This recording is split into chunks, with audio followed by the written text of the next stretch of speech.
still. Performance as poetic need, performance as plague, or vice versa. Was this willful dissemblance, or the evaporation of your sanities? Your face, as I caress it, seems strange. Your mask, as I hold it, is flecked with fortitude. How to determine gesture from guise? Stances both so spring-like and like the dusk of fall. Fall of mask? I am still studying you, Frederick, for my own self is at risk, warring itself into countenance, but still not knowing what it is. You write, Die Dichter müssen auch die Geistigen Weltig sein, translated, poets too, men of spirit, must keep to the world. And I would add, spirit should not always obey gravities and should fly up into the undestined tract of their possible space. A space you now occupy, and maybe I. Let's fly close to the surface and strike out into the expanse, a new expanse. At the Danube's source, real or imagined, but redolent regardless, we shall find the fructifying vigor of that river, that mask which we will wash in the river, the mask that we take on and off interminably until the exhaustion hurts us, and our own mad angels call us back.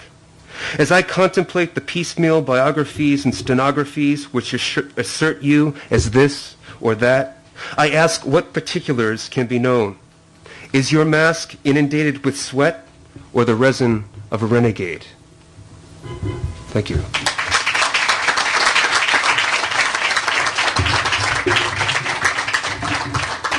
Right. Okay, I'll just read 2 or 3 more from New Shadows. Speaking of Fanny Howe, phenomenal New England-born poet, she and I have been in intermittent correspondence for several years. She says my work is very Gnostic and New Englandy, and I'll take that. But anyway, she wrote me several years ago a very distraught letter, which it inspired a poem that I just figured I'd send back as its own poem letter. So this is for Fanny Howe, April 20th, 2007. You clench your sieves and sift them out. The body hangs like threads, pours down its raiments rain-like. The weather inside is never the weather outside. That death's head is just a symbol, a distraction. Spirit still follows. In the textured plots we planted, no graves but cuticles grew. A house appeared. Could we live in it? We cried because we grew, and we grew scared. But the parachutes overhead, graffitied with hope, told us something of our happiness was true, some part at least, and kept it afloat. Was the leavening of ourselves our souls? Skins like tapers fly across the space, disappear. The body once placed here traces itself in the air. I don't know. That is probably the worst kind of consolation for someone who is grieving the New World and all of its horrors. I don't know.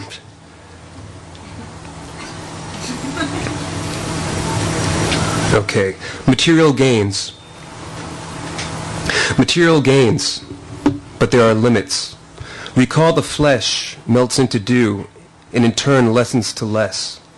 Economies of spirit contradict physical laws, without verifiable equations to uphold. No matter. The immaterial seeks nothing, so the competition is moot, a zero game.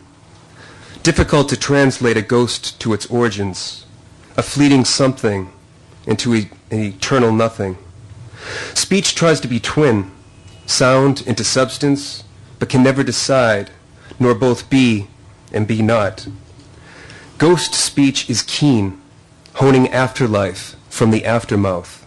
It settles its trace on the dew of the ground, gaining no ground, recognizes the relation of substance and non-substance, privileging neither, refusing to condone the insubstantial.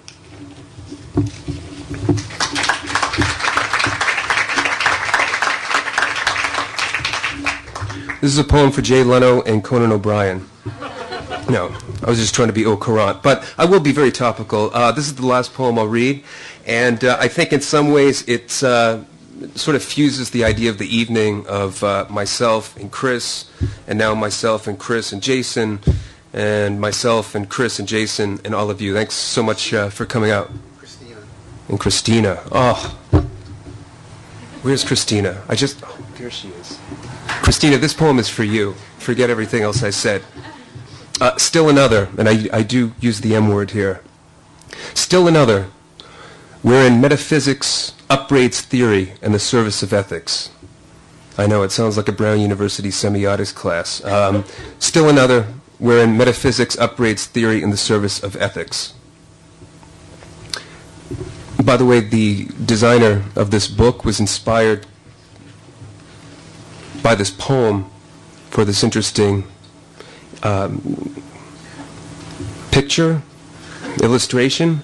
One poet, it was very controversial. Many of the poets that were published by this press said, you know, John, you have to tell the publisher you can't go with this. It seems like it's maybe a pro-choice placard, something like that. I thought, you know, with your first book, you have to have some humility. I'm not going to quibble with the graphic designer and say, oh, you know, I think we should have like stripes and polkas rather than this. But if anything, the cover is pro-po. It's not pro-life, pro-choice, it's pro-po. Still another. Breaching self to accommodate another, theory intruded. Brother became other, while sister was still soul, but still another. Residing in the inner sanctum, the self's shelf, an embryonic idea was coerced by its all-too-easy resemblance to mother, but still another. The hindrance of distance derides the need to embrace. Father, I asked. He smiled and said, son, and added, here is your twin brother, still another. Prodded by belief, he approached the antiquary about setting up solidarity. This individual grimaced at this inquiry. You can be close, but to collectivize, you need to realize still another. Worlds, vast worlds, whir by one's vision with the plumage of a smoky bird, a revenant, a symbol maybe. Yet what is this aggregate of meanings? Still another. If you reach for any of these worlds, any of those birds, you might lose all words that silhouette the shapes of your sentiments. Dwell on yourself and that one over there, yet always remember there is still another. Thank you.